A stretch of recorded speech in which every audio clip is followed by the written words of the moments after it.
Well, the campaign for a U.S. Senate seat in California is heating up. Tonight, Republican Fiorina is stumping right here in Southern California. And today in Sacramento, she and her two opponents in the Republican primary held their first debate. KCAL 9 political reporter Dave Bryan has the highlights live from the Fiorina event. Dave?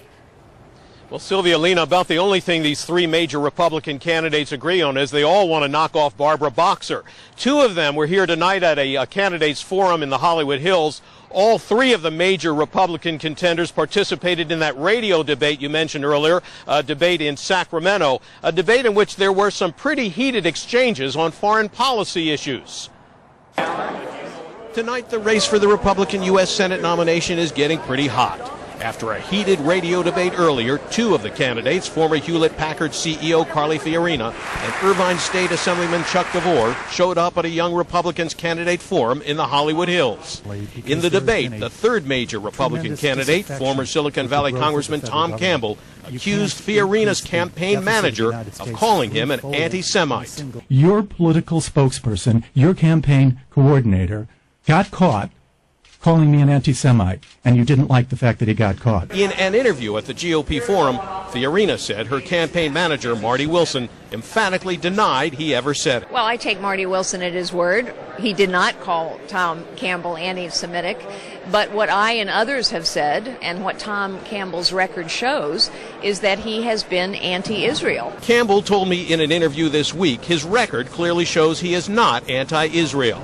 But he says he's being smeared by false and misleading campaign charges. You have a certain tolerance for negative attack ads, and that's all that the Carly Fiorina campaign has been doing.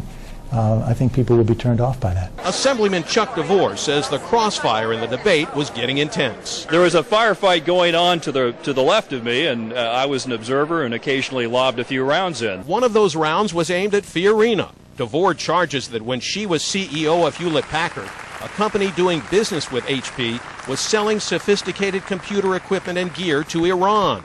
And DeVore charges those sales were not stopped for 2 months after the practice was exposed in a newspaper report. What I ask is why didn't she do that sooner, given that Americans were fighting in Iraq for 2 years while Reddington Gulf was selling high-tech products, not just printer ink, high-tech product, to the Islamic Republic of Iran. Fiorina says HP did nothing more than sell printer's ink. And DeVore, she says, is purposely exaggerating the situation. Which Chuck DeVore fully knows is false. This is an outrageous claim.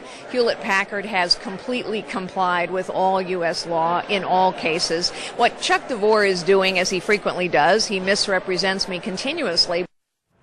Well, in contrast, the debate over domestic issues was pretty mild, each of the candidates portraying themselves as the defender of taxpayer rights. At one point in the debate, Campbell and Fiorina accused one another of having supported proposed taxes on Internet goods and services. We're live in the Hollywood Hills tonight. Dave Bryan, KCAL 9 News. All right, it's heating up out there.